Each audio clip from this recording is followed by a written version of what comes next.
안녕하세요, 이호석입니다. 오늘은 일요일 저녁이고요. 일요일 날은 제가 사실 일주일 중에서 가장 열심히 일을 하는 날인 것 같습니다. 오전부터 해가지고 다음 주 시장에 대해서 고민해 볼 만한 거리들을 정말 열심히 고민해서 핵심만 요약해서 말씀드리고 있는데요. 좀 더 자세하게 이야기를 듣고 싶다라고 하시는 분들은 밑에 있는 댓글을 통해서 네이버 프리미엄 컨텐츠로 들어와 주시면 좋을 것 같습니다.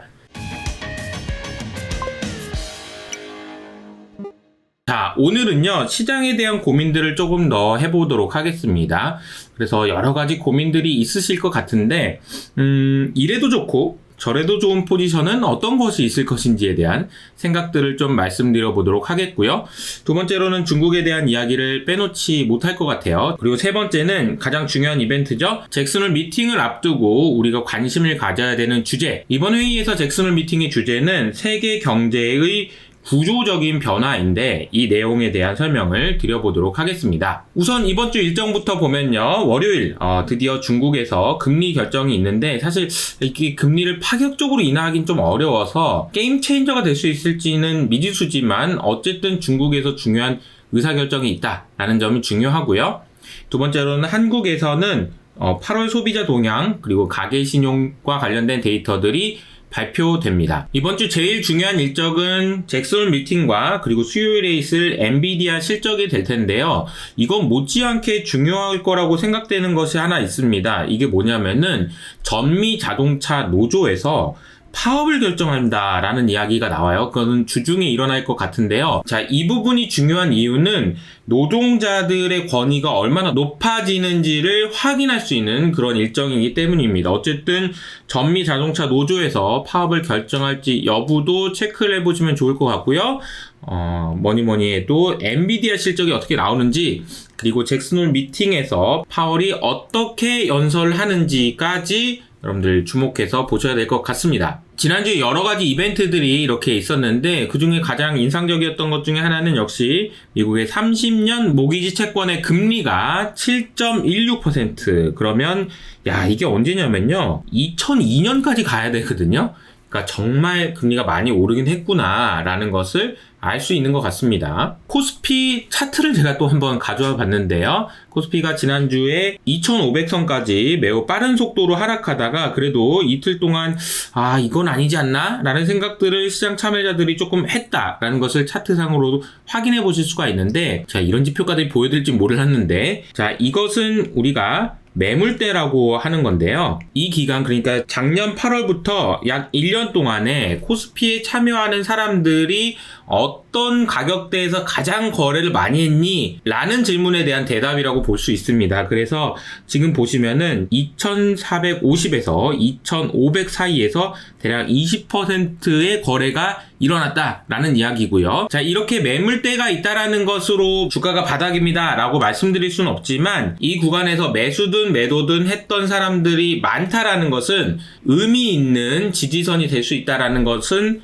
확인해 볼 필요가 있는 것 같습니다. 코스피뿐만 아니라 나스닥도 지금 월간 기준으로 7.3%니까요.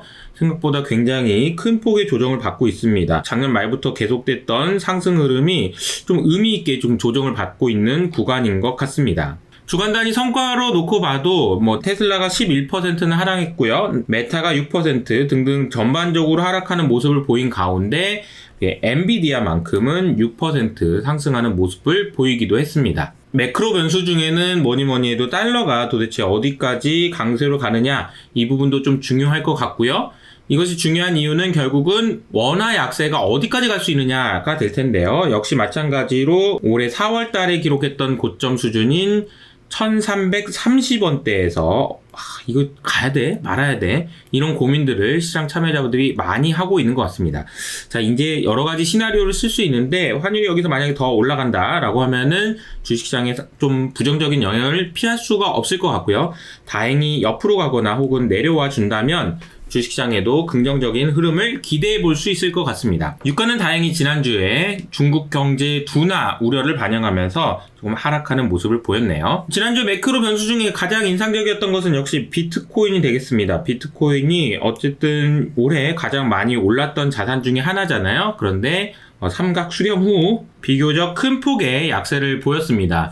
이를 두고 여러 가지 말들이 있습니다. 중국의 헝다를 포함한 부동산 관련된 부실이 비트코인을 팔 수밖에 없는 수급들이 있었을 거다라는 이야기거나 아니면 일론 머스크가 스페이스 X를 통해서 비트코인을 대량 매도했다라는 이야기들도 나오고 있는데요. 중요한 것은 누가 팔았느냐가 중요한 것이 아니고 어쨌든 가격이 이렇게 조정을 받았다라는 사실이 중요한 것 같습니다. 금리 상승에 민감하다고 볼 수 있는 자산이 먼저 이렇게 부러졌다라는 것은 어쨌든 위험 신호를 보여주고 있는 거라고 생각할 수도 있겠죠. 매크로 변수를 점검할 때 뭐니 해도 달러, 원화 다 좋은데요. 뭐니 해도 가장 중요한 것은 역시 채권 금리가 될 겁니다. 여러분들도 좋아하시는 제임스 본드는 결국 죽지 않았지만 미국 채권을 이야기하는 미국 본드는 죽을 수도 있다 라는 이야기들이 지금 나오고 있는 상황인 것 같습니다. 그도 그럴 것이 2년물 금리, 10년물 금리 할 것 없이 금리가 전고점을 뚫고 올라가고 있는 모습을 보여주고 있고요.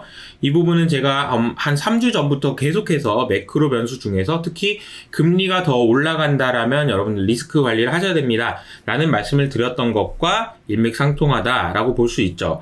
제가 이제 왜 채권이 본드가 죽을 수도 있다라는 말씀을 드리고 있냐면요. 저도 이걸 보면서 좀 깜짝 놀라긴 했는데 세상에 미국 국채에 투자했는데 마이너스 수익률을 기록한 경우는 매우 드문 일이거든요. 그런데 놀랍게도 지금 벌써 3년 연속으로 미국 국채에 투자한 사람들이 손실을 보고 있습니다. 작년 같은 경우에는 역대급으로 12.9%나 손실이 났기 때문에 올해는 괜찮지라는 생각 때문에 정말 많은 분들이 국채에 투자를 하셨잖아요. 그런데 안타깝게도 미국 국채의 수익률은요. 리츠를 제외하고는 꼴찌를 기록할 정도로 정말로 안 좋은 성과를 보여주고 있는데 만약에 금리가 여기서 더 올라간다면 미 국채에다가 투자를 했는데 이렇게 계속 3년 연속이란 손실이 난다고? 이거 뭐지? 이런 생각을 하게 만들 수밖에 없는 그런 일들인 것 같습니다. 자, 지난주에 뱅크 오브 아메리카에서 기관 투자자들을 대상으로 해서 설문조사를 했는데요. 설문조사 결과 중에서 시장에 대해서 어떻게 생각하니 투자 심리를 체크해 놓은 지표를 보니까 보시는 것처럼 올해 초에 비해서 8월 달에 상당히 많이 개선됐다라는 것을 확인할 수 있죠. 그래서 실제로 현금의 비중도요. 작년 10월 달에 기록했던 굉장히 높은 수준에서 크게 낮아지면서 이제는 평균 정도 수준까지는 낮아졌다라고 이야기할 수 있는 것 같습니다. 정말로 주식 비중도 확실히 높아지는 모습을 보여주고 있고요. 자, 이 이야기는 우리가 어떻게 해석을 해야 되냐면 주가가 올라가는데 영향을 줄 수 있는 것은 크게 두 가지잖아요. 첫 번째로는 이익, 소위 말하는 펀더멘탈이 좋아지는 것을 말하고요. 두 번째로는 심리, 혹은 밸류에이션, 멀티플이 좋아지는 것을 말하는데요. 그동안은 심리가 너무 안 좋았기 때문에 심리만 좋아지더라도 주가가 올라갈 수 있습니다 라고 이야기를 했었는데요. 자, 현금 비중이 이렇게 낮아졌다라는 이야기는 심리에 의한 주가 상승은 일단 일단락이 됐다라고 보시는 게 맞는 것 같고요. 이제부터 우리가 확인해야 되는 것은 정말 경기 침체도 없고 그래서 미국 기업들의 실적이 잘 나오면서 이익에 따른 펀더멘탈에 따른 주가 상승이 이어질 수 있는지 이 부분을 여러분들이 확인해 보셔야 될 것 같습니다. 중국에 대한 걱정들이 정말 많잖아요. 그래서 몇 가지 숫자들을 가져와 봤습니다. 자, 일단은 중국 주식은 올해 1월 이후로 마이너스 20% 하락하면서 약세장에 진입했고요. 중국의 10년물 국채 금리는 2.6%인데요. 다른 나라는 금리가 올라서 걱정인데 얘 혼자 금리가 낮아서 걱정이라는 얘기는 뭐냐면 이렇게 금리가 낮음에도 불구하고 정부가 돈을 쓸 생각이 없는 것 같다? 자신 없니? 니네 왜 그러니? 이런 생각을 할 수 있게 만드는 그림인 것 같습니다. 그리고 중국이 보유한 미국 국채의 비중은 이제는 0.8조 달러까지 내려오면서 2009년 이후 가장 낮은 수준까지 내려왔다라는 거고요. 위안화 금리는 7.3 위안까지 올라가면서 위안화 약세가 2007년 이후로 최저치까지 내려갔습니다. 그리고 하이힐드 부동산 채권 가격 같은 경우에도 14년 내 최저치까지 내려간 상황이고요. 청년 실업률은 자주 말씀드렸지만 21%, 솔직히 이게 얼마인지도 정확히 알 수 없는 그런 위험한 상황이다라는 겁니다. 그리고 계속 컨트리 가든을 포함해서 헝다 등등 여러 가지 많은 부동산 관련 이벤트들이 진행되고 있죠. 그런데 주중에 제가 속보율을 통해서도 말씀드렸지만 구조적인 문제는 사실 중국의 경제 성장률이 생각보다 너무 낮기 때문에 때문인 것 같고요. 무엇보다 제일 중요한 것은 신뢰다라고 말씀을 드렸었는데요. 중국이 공개하고 있는 경제 지표가 과거에 8만 개에서 지금은 1만 개 정도 수준까지 8분의 1로 줄어들었다라는 사실은 중국이 뭔가 가리고 있다라는 것을 의미하잖아요. 경제에서 가장 중요한 것은 신뢰입니다. 그리고 이 신뢰를 만들어주기 위해서 정말 꼭 필요한 것은 투명성이죠. 남녀 간에도 신뢰를 갖기 위해서는 서로 거짓말하면 안 되잖아요. 자꾸 비밀이 많아질수록 투명성을 유지하기가 어렵고 신뢰하기가 어렵다는 것과 마찬가지라고 생각할 수 있습니다. 그리고 이 투명성을 유지하기 위해서는 견제를 받을 수 있는 용기 혹은 자신감이 있어야 되는데, 글쎄요, 이 그림을 보면은 중국 정부에 과연 그런 용기나 자신감이 있는 것인지에 대해서 의심하게 만드는 부분인 것 같습니다. 그런데 반대로 생각해보면요, 중국에 그런 용기가 있다, 내가 이런 상황이고 다 투명하게 공개하겠다라는 용기가 없다라는 이야기도 맞지만, 한편으로는 지금 현재 나오고 있는 문제들을 에라 모르겠다, 그냥 그래 그러면 다 한번 깨트려보고 다시 올라올까? 라는 용기도 아마 내기가 어려울 겁니다. 그래서 지금 나오고 있는 여러 가지 문제들을 어떤 식으로도 막으려고 하는 정책들이 이번 주를 통해서 굉장히 본격적으로 진행될 가능성이 높다라고 생각하고요. 중국의 문제는 이렇게 급성으로 빵 터질 가능성도 있지만 그보다는 좀 만성적으로 계속해서 마치 일본이 잃어버린 20년, 30년을 됐던 것처럼 그렇게 계속 내려가는 그런 흐름이 이어지지 않을까라고 개인적으로 생각을 해봅니다. 자, 이번 주에 뭐니 해도 가장 중요한 일정은 잭슨홀 미팅이 되겠고요. 이 잭슨홀 미팅의 주제는요, 이 그림에서 확인하실 수 있는 것처럼 구조적인 변화입니다.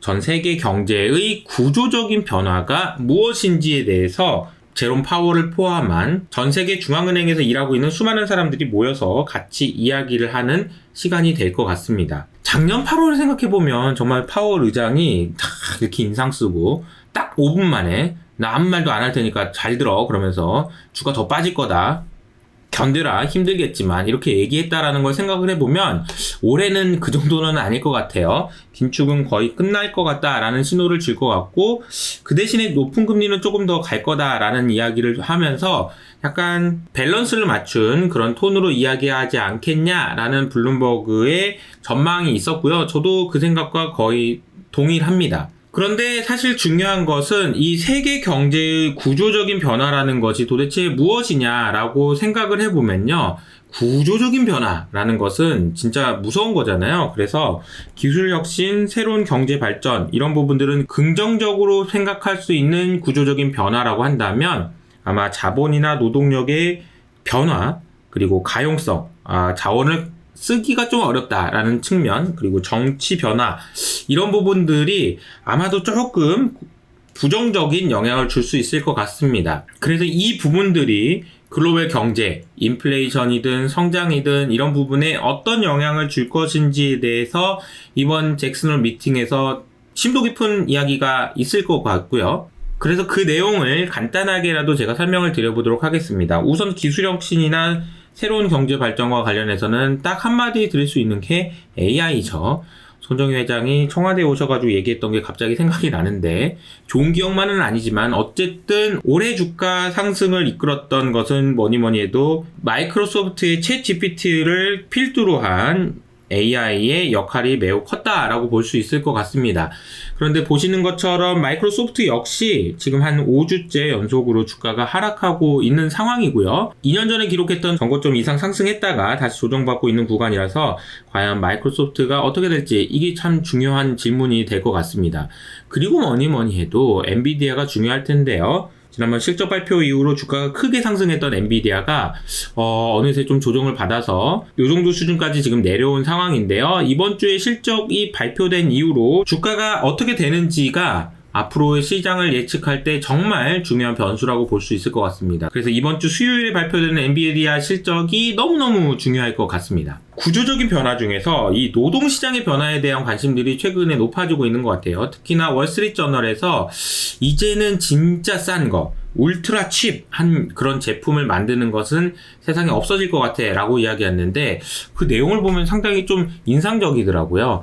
다시 말하면 MZ 세대들의 생각이 조금 변하면서 그렇게 힘든 일은 안 할 거야. 그냥 나는 그냥 뭐 배달 일이라도 하더라도 그냥 좀 상사가 없는 곳, 뭐 이런 조직에 들어가서 일하고 싶지도 않아. 뭐 그렇다고 내가 결혼하고 애가 있는 것도 아닌데 뭐 그냥 나 편하게 살고 싶어 라는 사람들이 정말 많아진다라고 해요. 우리나라뿐만 아니라 동남아 지역도 마찬가지로요. 그래서 아시아 공장의 근로자 평균 나이를 계산해 보니까 2001년에는 22세였는데 2023년에는 35세고요. 중국이나 베트남 같은 경우에도 상당히 많이 높아졌다라는 이야기가 나오고 있습니다. 그리고 앞서 말씀드렸던 것처럼 전미 자동차 노조에서는 이번 주에 4년마다 노사협상을 하는데 이번에는 이거 파업을 할 수도 있을 것 같아 라고 이야기가 지금 나오고 있거든요. 다음 주에 찬반 투표를 한다고 하는데 어떤 결과가 나올지 지켜봐야 될 것 같습니다. 그리고 이제 정부의 생각이 바뀌었다라는 것을 제가 말씀드리고 있고요. 이것은 양적 완화의 시대가 아니고 FE의 시대다 라고 말씀을 드렸었죠. 그래서 중앙은행이 아니라 정부가 중요한 시대가 됐는데 이 이야기는 높은 금리에도 불구하고 돈을 더 빌리겠다라는 정부의 강력한 의지라고 말씀드릴 수 있을 것 같습니다.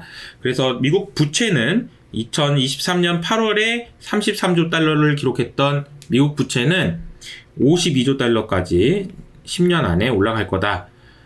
이 과정에서 그러면 금리는 어떻게 될 것이며 이 돈을 쓰는 과정에서 승자와 패자는 어떻게 나눌 것인지를 정말 잘 생각해 봐야 되는 문제인 것 같아요. 자, 그리고 이 지정학적인 변화인데요. 이 그림을 한번 보실까요? 자, 이 그림은 G7 국가와 브릭스 국가의 GDP에서 차지하는 비중을 보고 계시는데요. 2020년에 크로스가 되는 모습을 보여주고 있습니다. 그래서 2028년에는 아마도 브릭스 국가와 G7 국가의 차이가 이렇게 벌어질 거다라고 이야기가 나오고 있고요.